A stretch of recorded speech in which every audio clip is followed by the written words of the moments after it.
Hey guys, welcome back to the video. Well, here's another drop for you guys. Trevor from Falcons had a great chat with him again about the EWC. We looked about the sort of PAS and how the guys are doing, but it's really key. In this video, we do go through Falcons HQ and actually how are Falcons getting ready for Esports World Cup. Well, that's kicking off this week.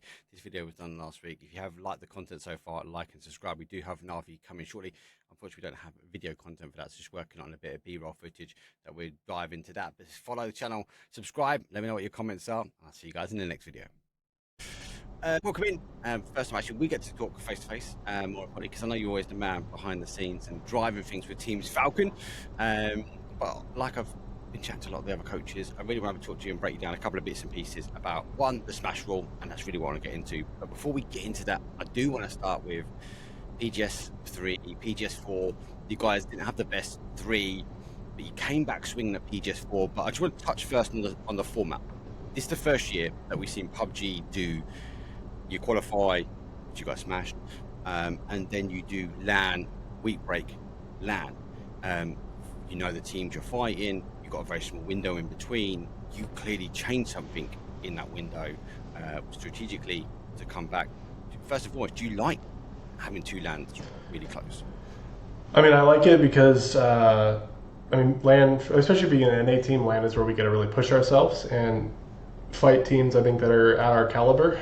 And it's a good test. And the double LAN thing is nice because you do get that week break to really have assess the lobby at the highest level and make adjustments and come back and change things. And a lot of our adjustments were within ourselves, like just how we were operating as a unit, not so much reacting to other teams. Obviously, things you changed. Obviously, you talk about things I would change though. I would shorten that breakdown in between. Okay, I don't like, for us, it was brutal because we show up in China. One, it's a massive jet lag event, and so it takes a day to even get adjusted. You're kind of halfway adjusted, and then you play your first set of games like within 2 days, and we played 2 days back to back, and we didn't get the job done. So you're already feeling down and out, and then we just sat for 10 days, 11 days, and when you're a competitor and you're competitive, it's so easy to get in your head, and you're just like in this spiral of like creating the fantasy of I'm not, I don't deserve to be here, I'm not good enough. So it's like really hard to combat those thoughts and recenter everybody, which, interesting enough, like we're doing a lot of that now because with Falcons we have access to like some insane sports psychology, and that's going super well. But that is definitely something it was hard for the team, and cutting that breakdown would be massive because we just sit there, we watch the final. Like I think we were done by Wednesday with the group stage, and then Thursday's an off day, and then Friday, Saturday, Sunday's a final, and then it's a full another week. So we're sitting there for nearly 2 weeks before we play again. And so that was a little brutal. So I'd shorten that down. Other than that, I do love the idea of the 2 lanes. Like the 2 lanes back to back. I think PUBG's trending in the direction of international competition. It's clearly where the viewership's driven. It's where the highest level of competition is. It's the most exciting. And it's always better when everyone's together in a unit. Like when the team is together in person, obviously we're a pretty remote team. We have an Australian, we have a New Yorker, we have Californians, so we're spread out. So being able to get everyone together is when we make the biggest strides as a team. So you must have like you're at the Falcons HQ at the moment. Thanks to Falcons, we've super supportive org. I'd throw them up like top 5 orgs in the world probably right now. They flew us out a week early. We're in an insane hotel nearby, and we've been coming every day at 10 a.m. and we leave at 2 a.m. Like our days have been super full and very productive, and so yeah, I've been loving the time here. But yeah. So we spoke about psychology about it. As a coach, I think some people underestimate actually what you guys do, and how if we just keep wrapping sort of PGS, you're kind of the driving seat. You're the engine of the car that needs to get the wheels moving, and that'd be quite difficult sometimes. So like, just any sort of advice out there for any junior teams that might not have a coach that you can maybe spread some wisdom on, that actually like, hey, yes, you are going to have down times because we play PUBG, but how best to overcome it? Like how would you help someone new coming in? I feel very informed on this. I literally just came out of a session with Lars upstairs. Lars Roble, he's a sports performance coach here in Falcons. We just had a team session about this, and it's the way he would describe it is there's red state and blue state, red head, blue head. And it's when you're in the red, you have your fight, your flight, and your freeze, which means you just freeze up and don't talk. So it's about recognizing, and as a coach, if you're an individual without a coach, it's about recognizing when you enter that state of whether you're fight, flight, or freeze, and you're going to run away from your problems or fight your teammates or just get quiet and not, add to the team, and getting back into that blue state where you're calm, cool, collected, you can make the right decisions. A lot of my job is, I have high performing people around me doing a very stressful job at times, and they each have different tells, they each have different moments, they each have different things. Like Snakers is a fighter, he gets angry, he wants to say mean things, it's about me like getting him back into the right state. Where Rello's quiet, Rello's he's a fighter, he gets quiet and he shuts down. It's like getting him in the right headspace. So the biggest part of my job is that mental side of things. I mean, we have obviously there's a ton of strategic stuff, but in the moment, in the games, that's where I can step in. I have 5 minutes between a match and a LAN, and it's like I need to be able to recognize just from watching the play how they're hearing. I mean, obviously if everything's sunshine and rainbows, it's sunshine and rainbows, but when it's not, it's like, okay, I think this is right, let's get it going, So the mental side of thing is so huge. Like I said, I'm really refreshed. We've been having 1-2 hour sessions every day for the last week on this stuff, and I feel like we made more strides on that as a team than we could have done playing the game for 2 years in the last week. So yeah, that's it's the biggest event, man. This is it. So no, it is. There's so much that goes behind it. I do think the mental state is always underestimated. Anyway, we're talking about the past. I want to talk about the future, and obviously this part of the series or these tactical reload talks I'm doing are all around the coaches, and I think it's really key. A couple of things. One, I want to see more of you guys actually on the stage. I want you to behind the players, because I think Smash will potentially open the doors and gates to bring more coaches in and see it. Whether it happens or not, that's the way I see it for PUBG. I want to talk Smash more. Smash Roll, obviously with the 70.75 was meant to be Esports World Cup. You're the first coach I'll get to talk, actually, that we have confirmed that we are going back to Superset. But I still want to talk to you still about it, because I think it is interesting. I think the second half of the year is going to be, we know the end of the year is definitely going to be, what research you've done so far into the Smash Roll, how are you getting the team ready to change from what's been esports for so long to a real different game style? I mean, to be honest, I'm pretty excited for Smash Roll. I don't know how the other coaches have reacted to it. It's a mix. I think it plays into our strengths a lot. I don't think it's necessarily something new. I think it's about flipping that switch between two styles we've already played. Obviously, we played the point style for a long time. We know what it takes to be consistent.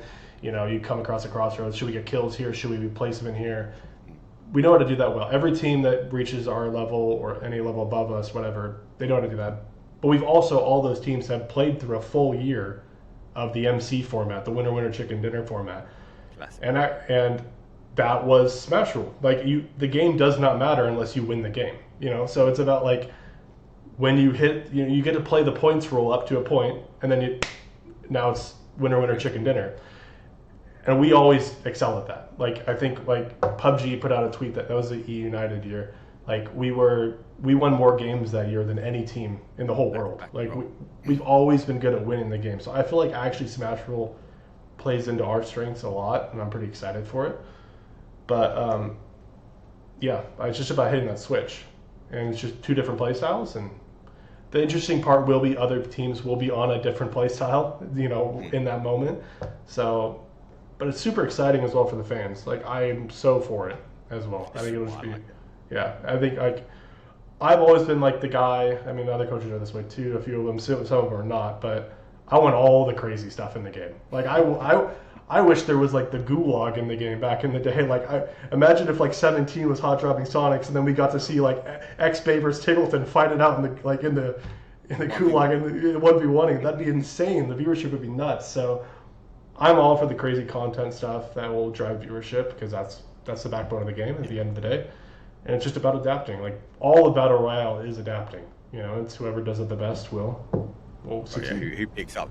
So, it was interesting. So we had the rotation, and we are a little bit lucky in the EMEA region because we have grassroots events. And one of the grassroots events which we just done was the Smash Roll, which I was absolutely blessed to be the host and caster for. But the really interesting factor for me, it was mindset for players. And I think you just alluded to it there, is that the first day, it was 100. First day was like, can we get to 70 points? Can we get to 50 points? That's kind of a normal day, right? Normal PUBG, balance of points, kills versus placements. Day 2 really changed though. Day 2 was about, we kind of saw people coming in and trying to stop people. Definitely saw denial or play. Maybe not as obvious as expected. And then day 3 was just mental. We had obviously first team in, we got to 4 teams. The moment it went over from 4 teams that were on 100 points, it was weird. The first part of the day, or the first part of the third day, was stopping people. So people were actively closing teams out, actively reading the kill feeds and trying to deny it. After that point, 5 teams in, it just felt like a normal PUBG game, and it was a matter of time before we had enough teams in the end zone to get the win. But I want to ask you a very direct question. I know you like madness, so you might be like me, agent of chaos. Kill feeds. Do you think we should have the kill feeding? Because other titles don't. So do you think we should anonymize it? Do you think we should see it so we can see who's reacting? Do you think maybe you guys shouldn't see it, but maybe us, the viewers, can see it? What's your thoughts on the kill feed? The kill feed should just stay the same, in my opinion. It should remain in. Agent of chaos. Yeah, it adds chaos, but like that's part of the game, you know, and like, but also, like I said, there's going to be different teams at different stages of that. You know, we might be the team behind, we might be the team ahead, and you just have to recognize the situation you're in. You know, maybe it's like a Cerberus type team in PGS3 and they get out ahead and they're a team that fights a lot, but like now you're going to see this crazy shift in play style from them when they hit that, like, oh, maybe we don't want to show up in the kill feed, you know, and it's like they want to lay low and play different. So I think that's really cool. Like it'll promote different styles of play, and it's just another factor that you just have to add in and react to.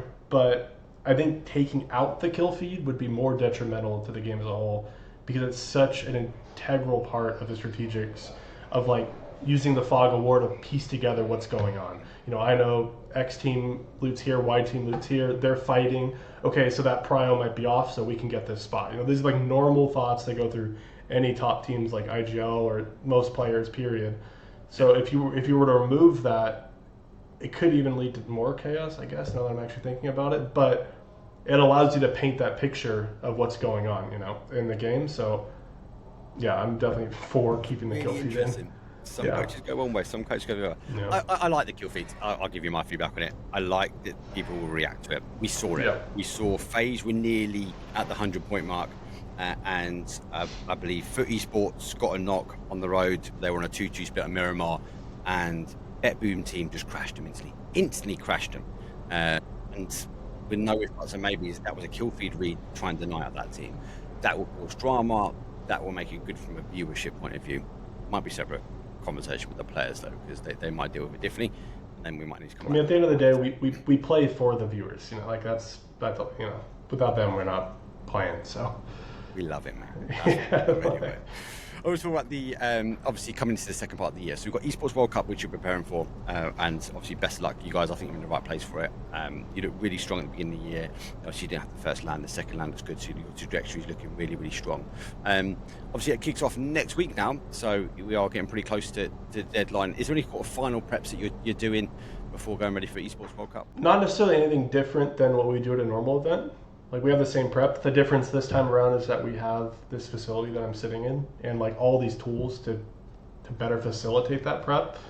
And that, you know, we were able to have really in-depth team talks with like I said earlier, with like a sports psychologist, and then like my VOD review room is like every coach's dream. Like we have an analyst on the team, Cole, as well. Tell us about it. Well, yeah, like we'll prep it, but like we have this giant TV that you can just draw on. So like we'll just put we put the circles up, and then I go, like, we have a lot of like fun stuff we'll do with like the guys where we'll just like throw a circle up with a playing path and be like, all right, like where would we play this zone? You know, pop the next zone. Where would we play this zone? Pop the next zone.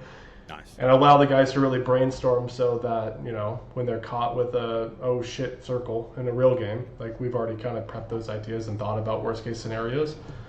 I wouldn't say it's too different than normal, but it's just the ability to like give the information is really awesome this event. And but normal stuff, I mean, the only other preparation we're doing is the mental side of things. Like I feel like mentally we're stronger than we've ever been. But also we do have a new player on the team as well, with Roth coming in, and so there's been the onboarding process. Definitely, I know you had kind of mentioned in the intro, we kind of flew through the qualifiers. In my opinion, actually, we didn't fly through the qualifiers until the last day. If you look at the leaderboard, it looks like that, but we were right on the bubble.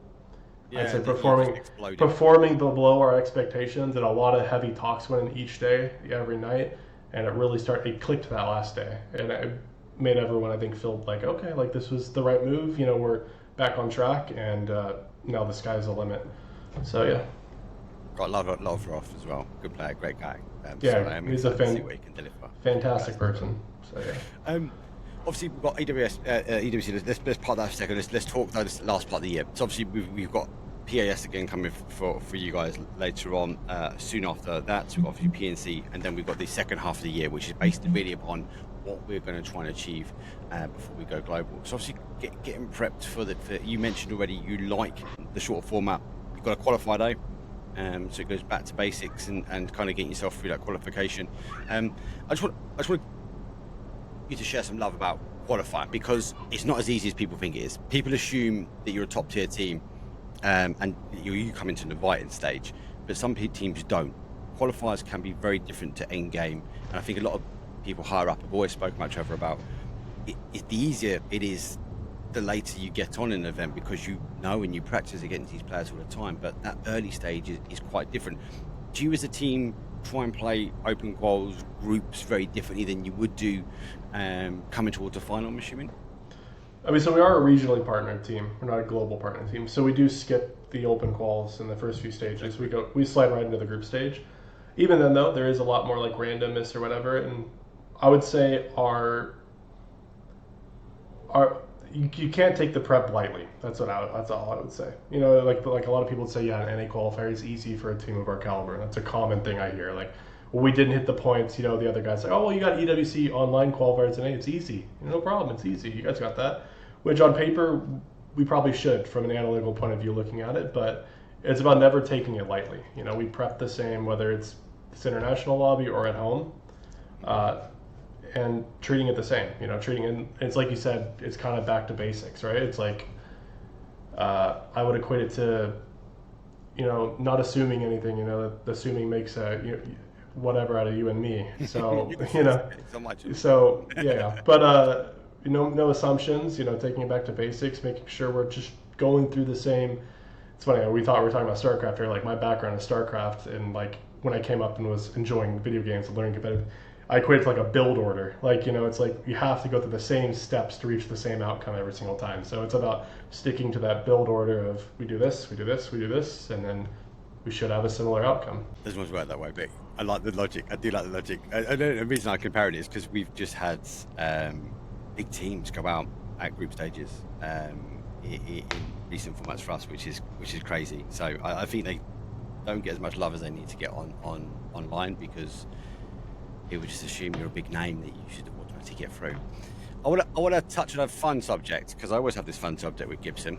Gibson is a caster, for those that know, out in the NA region. Great guy, lovely guy, lives in Ireland. But I always wind him up. I always say EMEA is the strongest region. Do you want your thoughts and opinions, though? Because NA is a very different region. You guys play very differently. I would argue to say you're quite top heavy. You've got a very big skill gap as well. So how have you found playing the EU scrims? Because you guys are currently grinding. I don't know. Gunnar and I we were joking with each other yesterday, because he sent me a picture of the wins and scrims, and it was 2 Falcons wins, 1 EMEA team, 2 Sonics wins, 1 Falcons win. So, and I just said EU is a fake region. But I mean, a lot of the best teams aren't scrimming right now.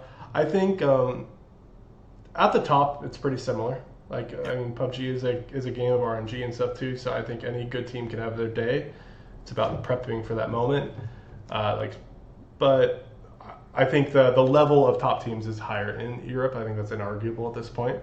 But there is a fall off too there as well. I think after, and it's also different than NA. I think just in Europe, the game has been supported at a different level by like the general public. Like, more people play the game. Like, queuing an NA ranked game was a novelty until like a month ago, and it's like, that's just the difference. There's more people playing the game, and so more people are playing it competitively, which leads to more people playing, period. But as far as skill levels, when we get international, like I've never felt like unconfident, or I don't think like NBA or like some giants. They're just normal kids playing the game, same as my guys. So, and we can go play their different scrims. game styles, though, don't you think? I think it gets squashed a little bit at LAN because I think you guys will synergize a little bit. Yes, we might see the Apex play slightly different or a bit more aggressive.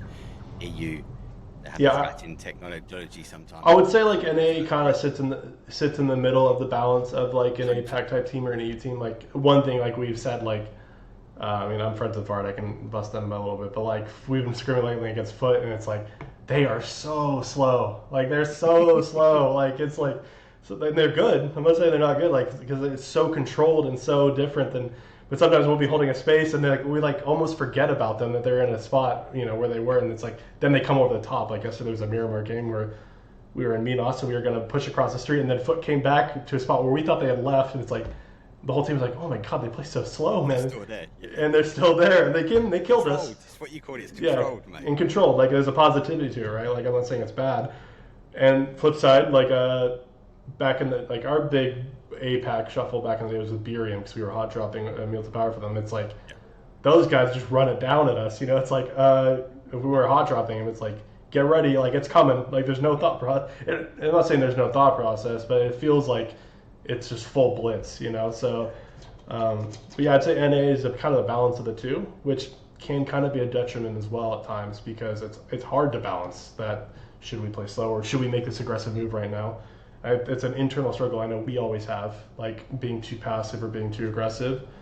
But I do think if you can balance that out, that's the pathway to being the best team in the world. But that is like the constant struggle for every good team. So do you think NA have got that ability? You're right. You guys can dial up or dial down, and it's really good seeing you guys in EU scrims. Last time Sonics was the case, and look where the result got them. So I'm really interested to see how you guys perform. Obviously, I'm going to wish you all the best when it comes to the Esports World Cup, because anyone that I cast, anyone that I cover, I've got a lot of love for. I'm not biased to an individual. I'll take the mick out of all of you. But any closing statements, anything that you want to pass on knowledge-wise, especially maybe on a coach point of view or teams, or before you obviously kick things off at Esports World Cup? Pass off is, I don't know, I would just say, like, you know, I'm thankful for my boys and my job and everything, and I'm really excited for this year. You know, we've been through a lot as a team. I mean, a lot of people know this, but like maybe not everyone does. Like I've been with these guys for so long. Like, I've been with Snakers and Rello for like near on 5 years now. So, you know, and but like I feel like we're in a really good spot, and I feel like we've learned so much even just in the past week, and I'm just excited to get going for the rest of the year. It's, I don't know, upwards and onwards. So you got a lot of fans out there. You guys have got a lot of fans out there, and a lot of love. So yeah, obviously I'm going to wish you all the best when it comes to the Esports World Cup, and obviously the following part of the year as well. There'll be a lot of cheering. I'll be cheering for you guys in chat as well. So I'm super pumped, super excited. I'm really excited to see the second half of the year and how you guys deal with Smash, because I think I do agree with you. You are a team. You, Twisted Minds, and VP, 3 teams, and Sonics to a degree, can play very well into Smash World as well. So I'm really intrigued to see how you guys adapt to the second half of the year. But that's it from us. Thank you very much, and obviously I'll see all you guys next time.